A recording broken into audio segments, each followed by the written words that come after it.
I, Iqra, on behalf of Iqra University, would welcome you all on this auspicious event. Ladies and gentlemen, we have with us a very precious and kind personality, Mr. Sardar Irshad Shaheen. He has been serving in Federal Board of Revenue. He has been an officer of 21st grade and 22nd grade. Moreover, he has written an absolutely thought-provoking book on the creation of universe and philosophical spirituality, which is published in USA. Please, a big round of appreciation.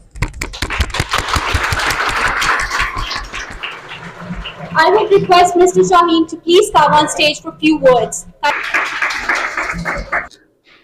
For arranging this gathering and inviting me to talk to you about modernity and spirituality, that is Jadidiyat or Ruhaniyat, our own social perspective. I wrote a book on the creation of universe in the light of science and philosophical spirituality, which is going to be published by Fulton Books Publishers, Amazon, and USA, because it will cover an international perspective. And they have liked it very much, so they wanted to publish it.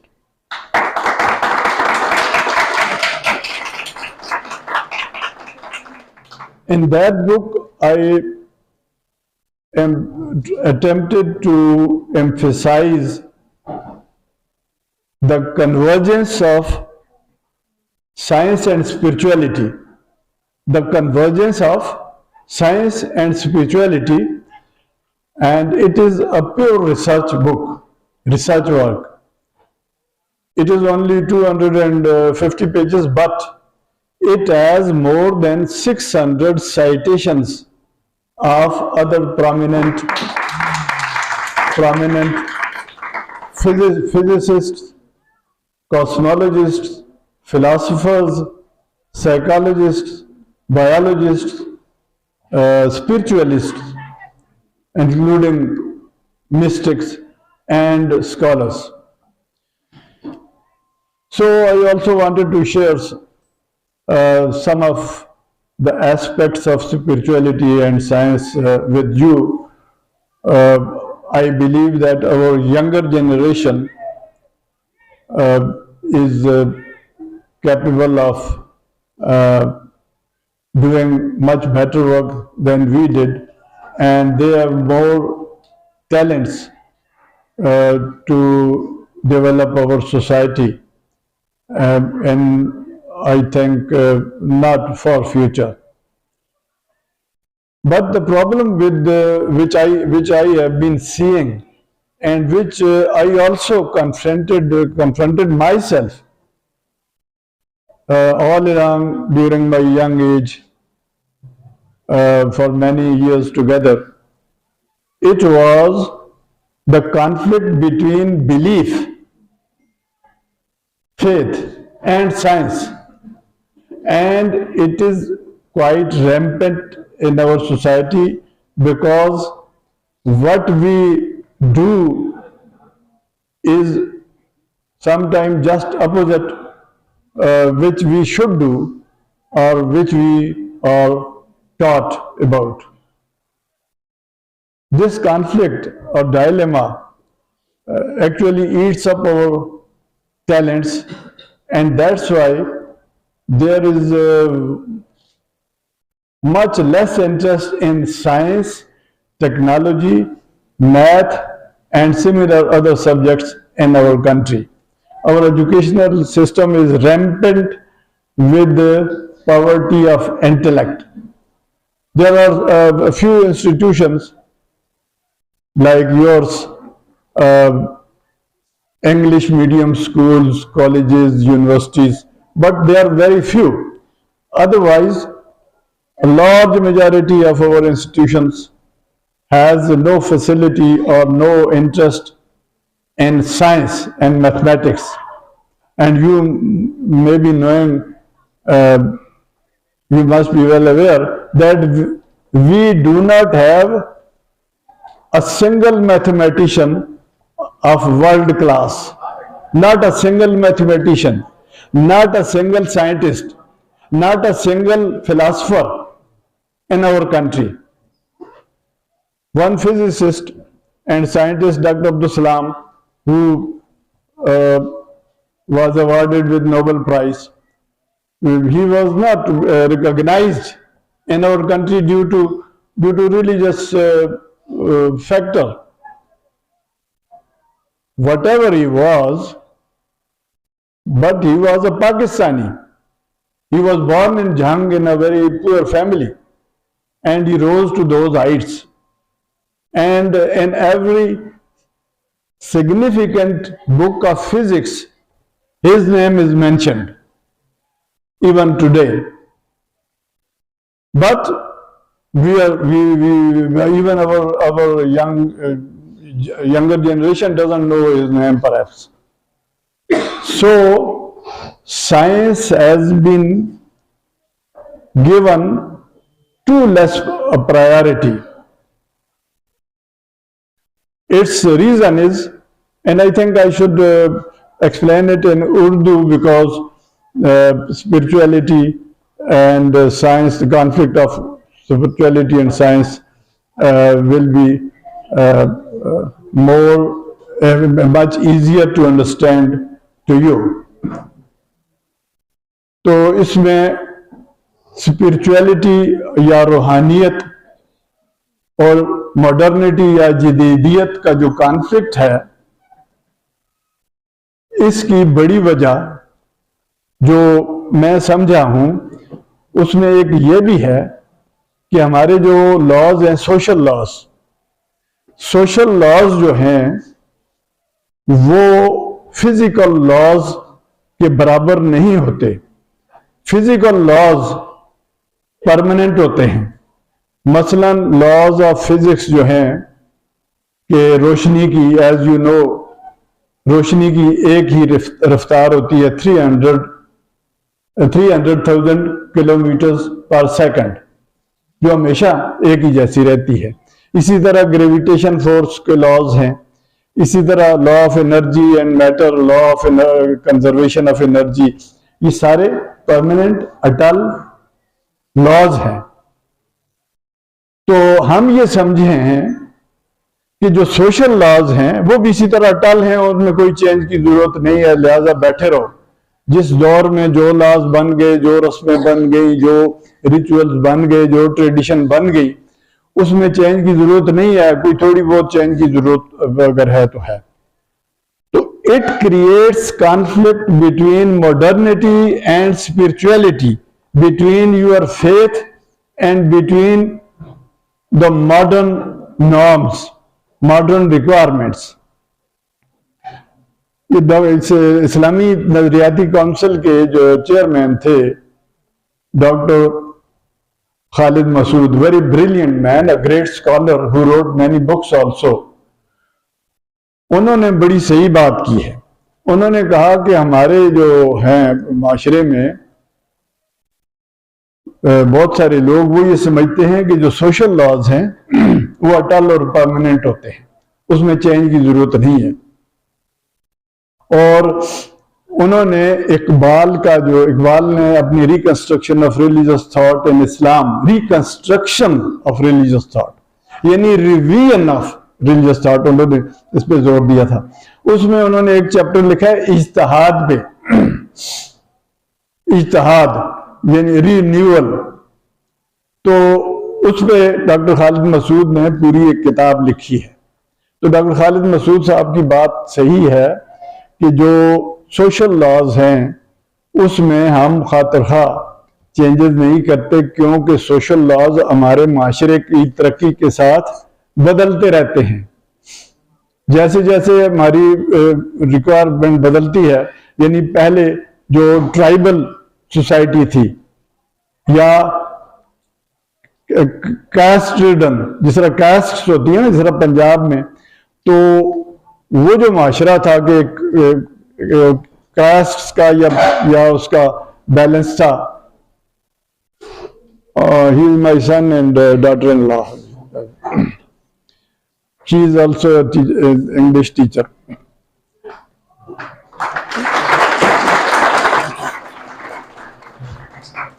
تو معاشرے میں جیسے قبائلی معاشرہ جب ترقی کرتا ہے، جب وہاں پہ معاشی ترقی یا اکنامک اپلفٹ ہوتی ہے، تو اس کے بعد ایگریکلچر معاشرہ آتا ہے، کاشتکاری کا معاشرہ.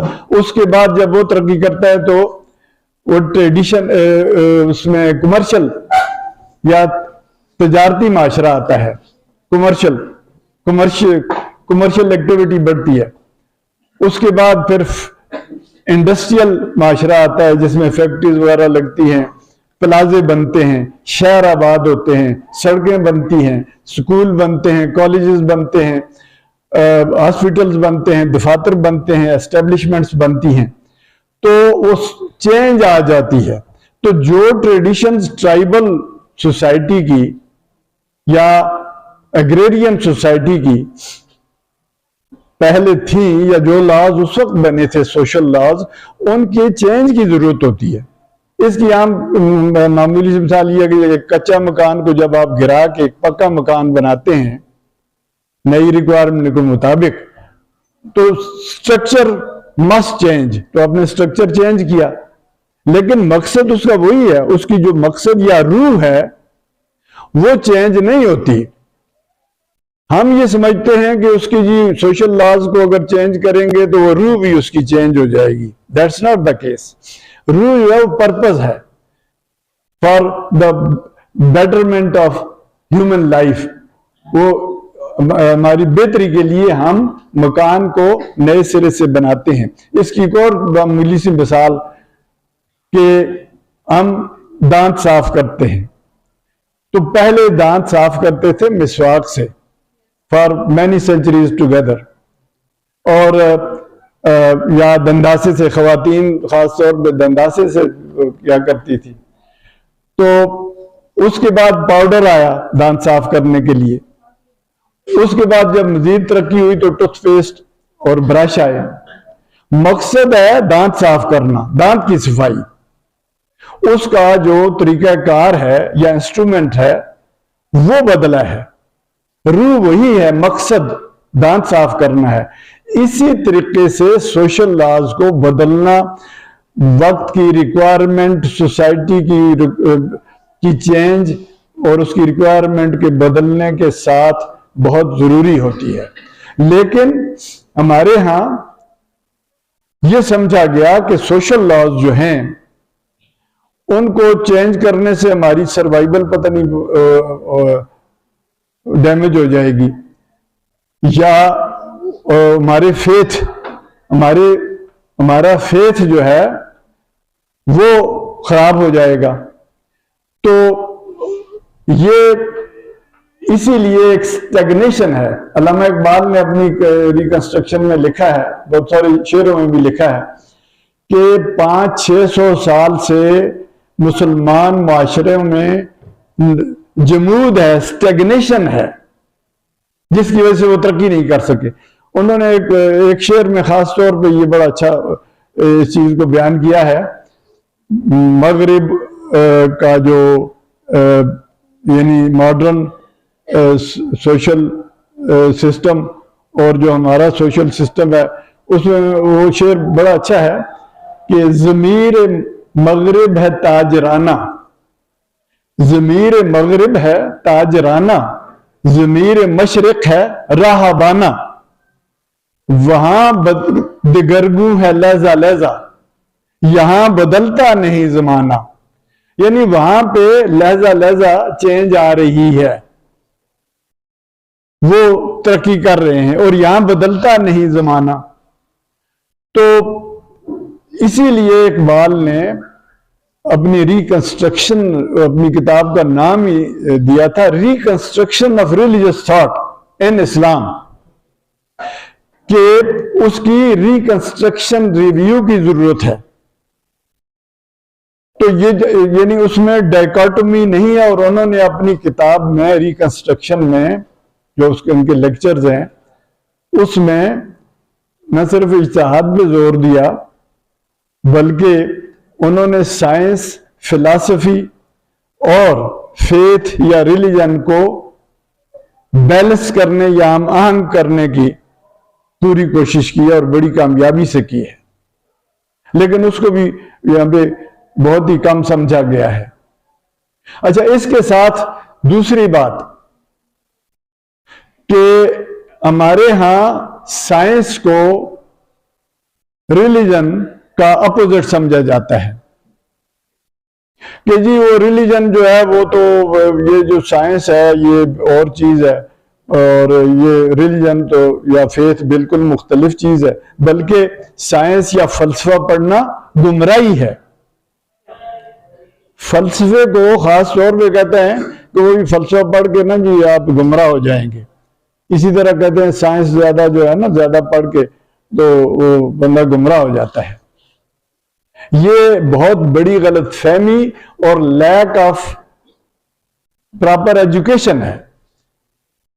اب ڈیٹیلڈ ریسرچ کے بعد یہ پتہ چلتا ہے کہ سائنس اور فیتھ میں اس کی روح میں، دونوں کی جو روح ہے، یہ مقصد ہے، یہ پرپز ہے، اس میں کوئی کانفلکٹ نہیں ہے، جیسا کہ میں نے اپنی اس بک میں ثابت کرنے کی کوشش کی ہے۔ تو اس میں مثال کے طور پہ سائنس میں، فزکس میں آپ میں سے بہت سارے لوگ جانتے ہیں، اسٹوڈنٹ جانتے ہوں گے بگ بینگ تھیوری، کہ یہ جو ساری کائنات ایک نقطے پہ سمٹی ہوئی تھی، نقطہ بھی کیا جو والیوم لیس تھا، جس کا کوئی والیوم نہیں تھا، یعنی کین یو امیجن کہ ایک پوائنٹ ہو اور اس کا والیوم ہی نہ ہو، volume fraction trillion of trillionth of a centimetre تو ہونا چاہیے نا، وہ بھی نہیں، تو وہ یعنی زیرو والیوم مینز نتھنگ۔ اس سے یہ اس بگ بینگ ہوا، وہ پھٹا، وہ نقطہ جس کو ازلی دھماکہ کہتے ہیں، اس کے پھٹنے سے انرجی جو ہے بہت زیادہ گرم، انفینٹ ہیٹ جو تھی اس کی، وہ اس کی وجہ سے پھیلی، اور وہ جیسے جیسے ٹھنڈی ہوتی گئی وہ ایٹمز اور دین مالیکیولز اور دین کہکشائیں اور پھر سولر سسٹم اینڈ دین اور پلانٹ یہ وجود میں آئے، یعنی کل کائنات وجود میں آئی۔ اس پہ میں نے میرے ایک شعر بھی لکھا ہے سادہ سا کہ نہ پوچھ مجھ سے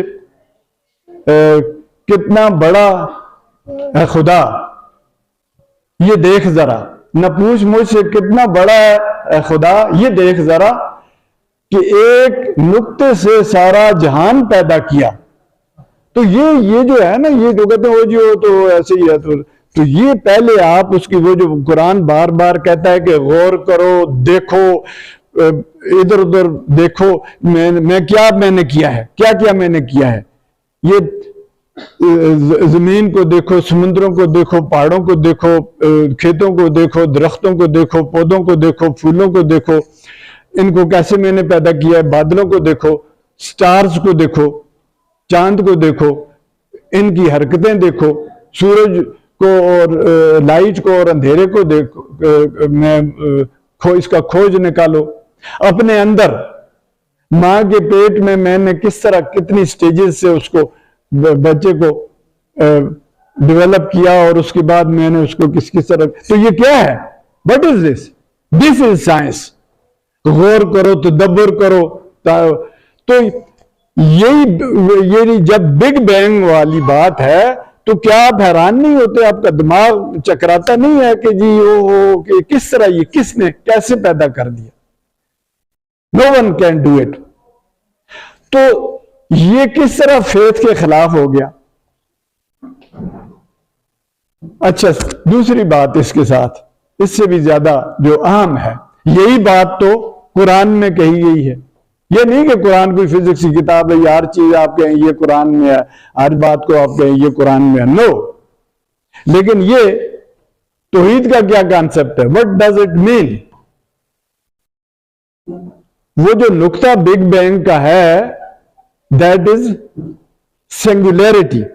سنگل، اس کو کہتے ہیں پوائنٹ آف سنگولیرٹی. سنگولیرٹی کیا ہوتا ہے؟ توحید، وننس.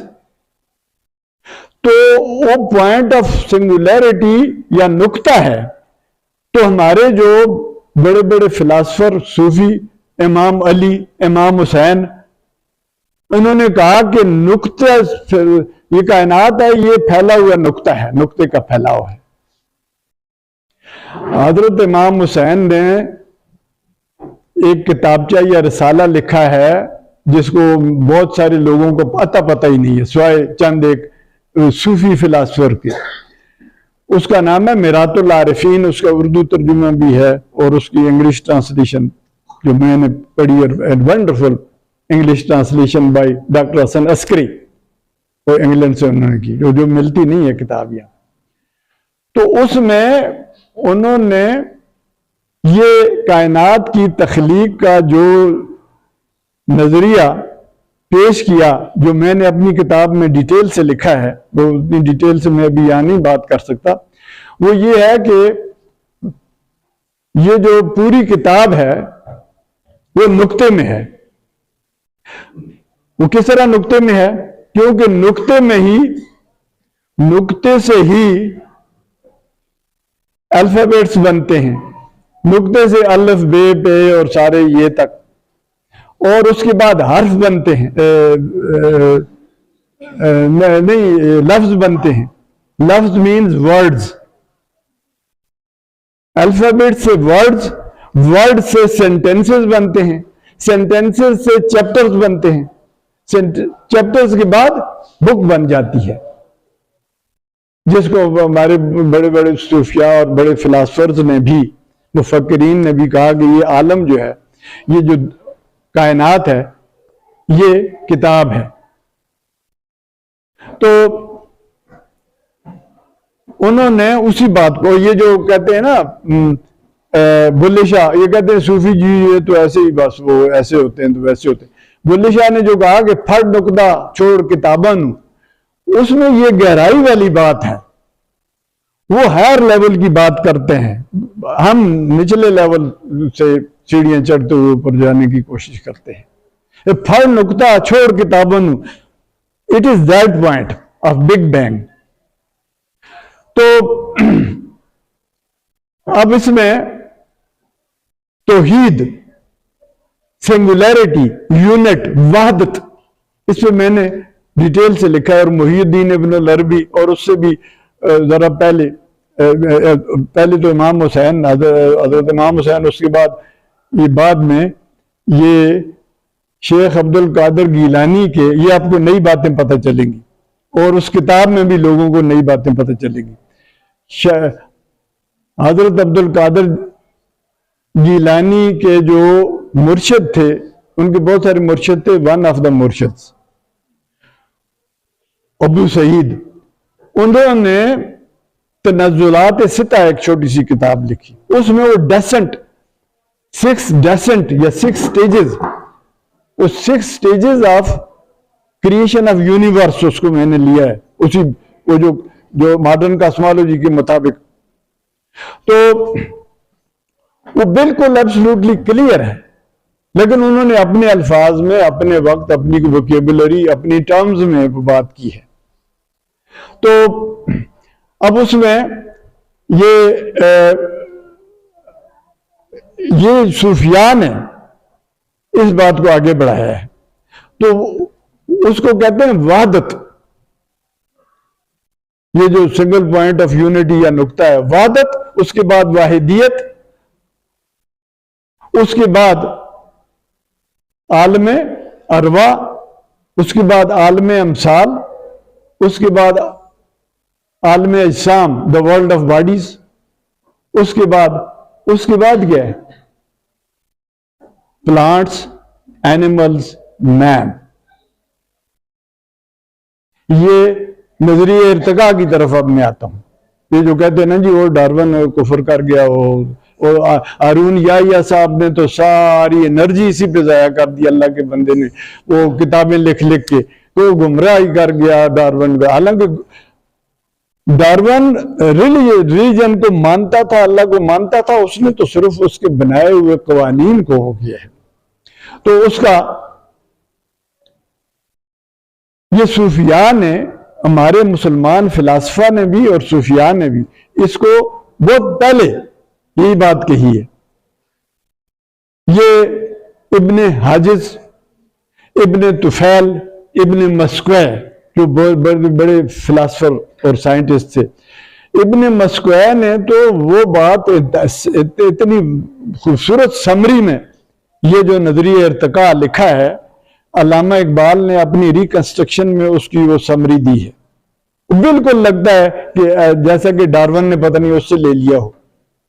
اس کے بعد جلال الدین رومی جو صوفی شاعر تھے, انہوں نے کلیئرسٹ ٹرمز میں, یہ نہیں کہ کھینچ تان کے ادھر ادھر, اپنی مثنوی میں 2-3 جگہوں پہ نظریہ ارتقاء پیش کیا اور ان کو اینٹیسپیٹر آف ڈاروینزم کہا گیا. آمدہ اول با کلیم جماعت وز جماعتی در نباتی افتاد, کہ میں جمادات ان اینیمیٹ میٹر سے نباتات کی طرف آیا, میں یعنی انسان پلانٹس کی طرف, اور پلانٹ سے پھر اینیمل اور آگے, اور اس سے پھر اگلا سفر, اس سے انسان کے مرنے کے بعد اگلا سفر. تو جلال الدین رومی نے بلکہ نیوٹن سے بھی 700 سال پہلے یہ کشش عقل کا بڑا کلیئر کہا ہے. پھر کہا کہ زمین جو ہے, اور ان کا ہر ذرے کو کھینچتا ہے, اور زمین کا کہا کہ یہ کیسے کھڑی ہے جو ہمیں کھڑی نظر آتی ہے.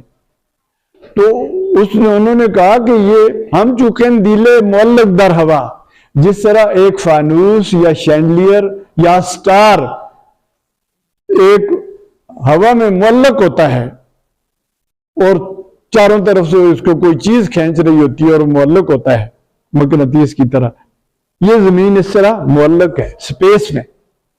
وہ میں اس کی نظریہ ارتقاء کی بات کر رہا تھا, تو بڑا کلیئر ٹرمز میں ہے. یہ میں نے اس میں اپنی کتاب میں لکھا ہے. اس میں آگے جو ہے بہت سارے علامہ شبلی, مولانا شبلی نعمانی, علامہ اقبال, علامہ عنایت اللہ المشرقی نے بہت زوردار طریقے سے اپنی تذکرہ جو کتاب ہے 30-35 صفحے لکھے, بہت زوردار طریقے سے قرآن کی آیتیں کوٹ کر کے اس کا دفاع کیا ہے. اچھا, ان سے بھی ان لوگوں سے پہلے جب ڈارون کی کتاب 1859 میں شائع ہوئی, یہاں کوئی بایولوجی کے کوئی ہوں گے اسٹوڈنٹ, تو ان کی اوریجن آف اسپیشیز جو ہے وہ 1859 یعنی 1859 میں شائع ہوئی, اور اس میں ہنگامہ ہو گیا ساری کرسچن ورلڈ میں کہ جتنے بھی وہ بشپ تھے اور ریلیجیس لیڈر تھے عیسائیت کے, اور ایون سائنٹسٹ بھی, انہوں نے کہا جی یہ ایسے اس نے بڑا غلط قسم کا وہ کیا ہے.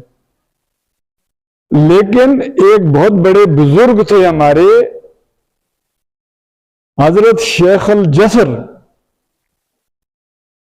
عرب تھے, جو مفتی طرابلس کے والد تھے. وہ بہت بڑے اسکالر اور مفکر اور فلاسفر اور فقی تھے اور محدث تھے. ان کو کسی نے بتایا کہ جی اس طرح کی کتاب ہے تو یہ بڑا اس پہ ہنگامہ ہے, تو یہ آپ کا اس میں کیا خیال ہے. انہوں نے کہا کہ مجھے کتاب لا کے مجھے دیں. پھر انہوں نے اس کی مزید ریسرچ کی. انہوں نے چند سال بعد یعنی 1888 میں ایک کتاب شائع کی, رسالۃ الحمیدیہ, جس میں انہوں نے کہا کہ اگر اس کا قاطع برہان یعنی اس کی جو دلیل ہے، قطعی دلیل، قطعی ایویڈنس اگر مل جائے تو یہ ہم پہ لازم ہے کہ ہم اس کو مانیں،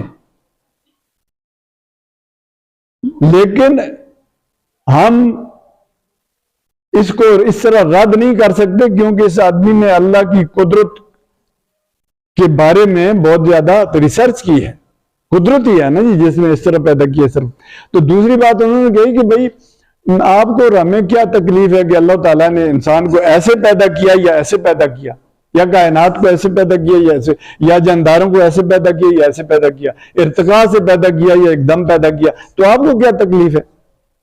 who you are یا who we are، وہ اللہ نے جس طرح پیدا کیا وہ اس کا اپنا طریقہ کار اس کا ہے، لیکن اس نے ہمیں یہ شعور دیا ہے کہ ہم اس کی تخلیق کو سمجھیں اور اس کی تعریف کریں۔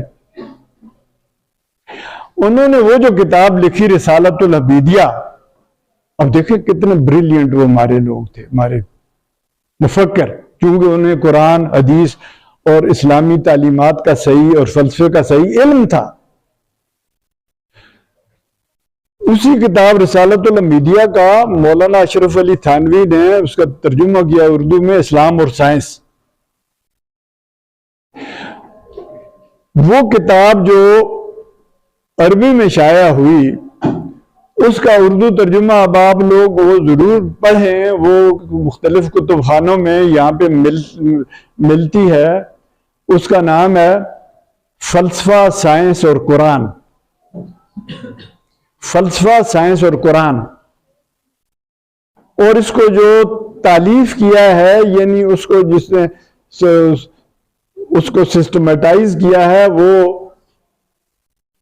سمرقند میں امام بخاری صاحب کے مزار کے قریب ایک صاحب رہتے تھے جنہوں نے، جو بہت بڑے محدث اور جورسٹ تھے اور فقیہ تھے اور عالم تھے، لیکن آخری 4 سال میں انہوں نے وہاں پہ ان کے مزار کے قریب ایک جگہ پہ گزارے۔ انہوں نے کہا جی میں دنیاوی معاملات میں اب کافی وقت گزار لیا ہے۔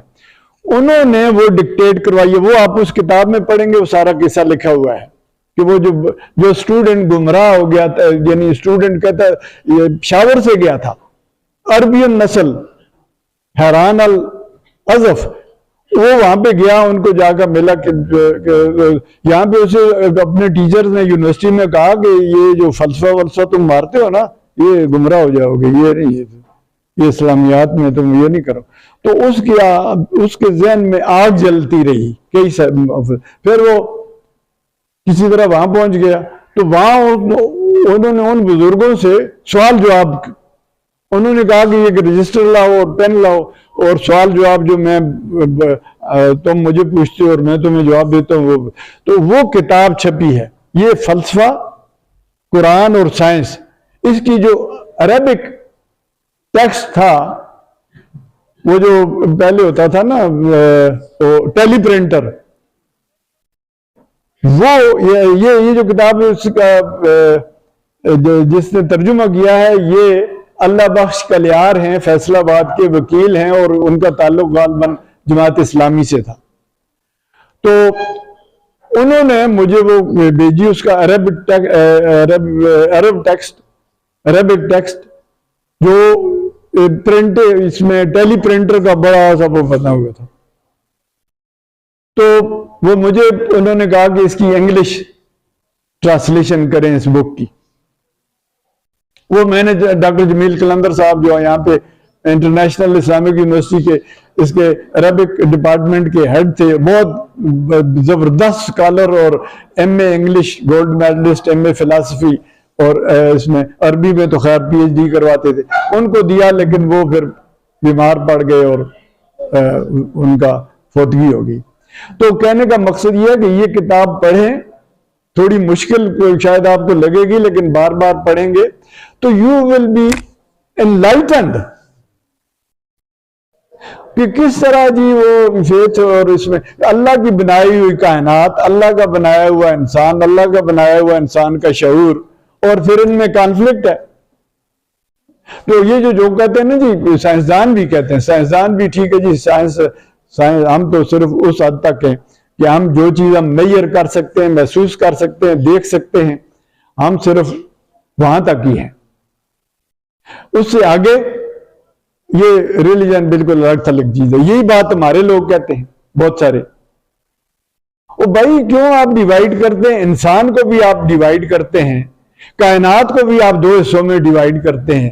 یہ اسپرٹ ہے اور یہ باڈی ہے، اسی کی یہ ساری چیزیں بنائی ہوئی ہیں، تو پھر کیسے اس میں کانفلکٹ ہے؟ جو جوان نسل ہے ہماری، ان سے صرف یہی کلیئر کرنا چاہتا تھا کہ there is no conflict between faith and science اور spirituality and science. Quantum physics آپ کو طبیعیات اور اسی کو آگے روحانیات کہتے ہیں. سائیکالوجی کی بھی ہائر فارم روحانیات ہی ہے. تو روحانیات کوئی ایسی نہیں کہ بالکل جی بالکل نان میٹیریل ہے. وہ میٹر اور نان میٹر کی آپس میں ایک لنک ہے اسی کا جس نے اس کو بنایا ہے. تو سائنسدانوں نے تو نہیں کائنات بنائی نا جی، کہ سائنسدان یہ کہتے ہیں تو سائنسدان وہ کہتے ہیں. تو اس لیے ہمارے ہاں جو ریلیجن کی بہت ہی پسماندہ تعبیر ہے، اس کی وجہ سے یہ کانفلکٹ ہے ہماری نوجوان نسل میں اور ہمارے انٹلیکچوئلز میں. اور میں نے ایک صاحب ہیں جو حج پہ بھی گئے ہیں، جو حج پہ بھی کرتے رہے ہیں، بہت بڑے رائٹر ہیں، عمر بھی ان کی کوئی میرے خیال میں 70 کے لگ بھگ ہے. تو ایک دن مجھے پوچھنے لگے کہ سردار صاحب ایک بات بتائیں. میں نے کہا ہاں کیا ڈو یو بلیو کہ خدا ہے؟ تو میں حیران رہ گیا. میں نے کہا یار آپ اس عمر تک ابھی آپ نے کوئی چھان بین نہیں کی کہ آپ کو ارد گرد یہ جو اس کی نشانیاں نظر نہیں آتی. یہ جو سسٹمز ہیں ایک ایٹم سے which is bound by such a powerful force کہ جس کو توڑنے کے لیے 10 بلین ڈگری سینٹی گریڈ یہ سوئٹزرلینڈ میں وہ جو مشین ہے وہ کرنا پڑتا ہے. اور اسی طرح پھر آگے اوپر یہ کہکشائیں جو مور دین 1 بلین کہکشائیں، اور ہر کہکشاں میں یا گیلیکسی میں مور دین 1 بلین سولر سسٹمز. اور پھر سولر سسٹم کا دیکھیں، یہ جو سورج ہے یہ تقریباً 13 لاکھ گنا زمین سے بڑا، اور یہ چمک رہا ہے اور اس کے اندر دھماکے ہو رہے ہیں، اور یہ اس کا فیول جو ہے وہ مزید 5 ارب سال تک رہے گا. اچھا یہاں 5 ارب سال سے یہ جو مجھے یاد آیا ڈاکٹر طاہر القادری، حالانکہ مولوی ہے، انہوں نے کتاب ایک لکھی ہے اسلام اور سائنس پہ. انہوں نے بگ بینگ تھیوری کو انڈورس کیا، اور انہوں نے جو یونیورس کی لائف ہے، یعنی یونیورس کتنے عرصے تک کے بعد ختم ہوگی، انہوں نے لکھا 80 بلین ایئرس. یہ جو بگ بینگ تھیوری کے جو سائنٹسٹ ڈاکٹر طاہر القادری صاحب نے لکھا کہ 80 بلین سال میں سے 14 یا 15 بلین ایئرز تو کائنات کو ہو گئے ہیں، باقی 65 بلین ایئرز مزید یہ کائنات رہے گی. تو اس لیے یہ تو نہیں نا ایک دم اللہ جلدی میں آیا اور ایک چھوٹے سے پوائنٹ، چھوٹی سی زمین پہ ان انسانوں کو ایک دم اس نے تباہ کر کے تھو کر کے وہ ڈنڈا مار کے. He is not a tribal chief. تو وہ بہت بڑی ذات ہے، ان امیجنیبل، جس نے اتنے بڑے سسٹم بنائے ہوئے ہیں انتہائی باریک سے لے کے اور اتنے بڑے تک، اور جس نے اتنے پوائنٹ سے یہ پوری کائنات بنا دی. تو وہ اس کی عظمت نہیں جانتے جو لوگ اس طرح کی باتیں کرتے ہیں.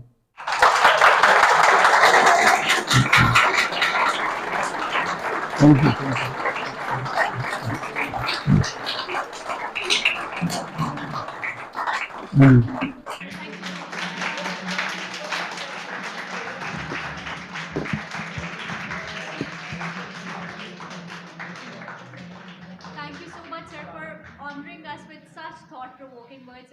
It's just beyond the line. Thank you so much. I would request Dr. Tahir Ejaz to please come on stage and say a few words of worthy thanks. Thank you. Thank you. Bismillahirrahmanirrahim. Distinguished guest speaker, Sardar Irshad Shaheen, Head of Departments, faculty members, and dear students. Assalamu alaikum.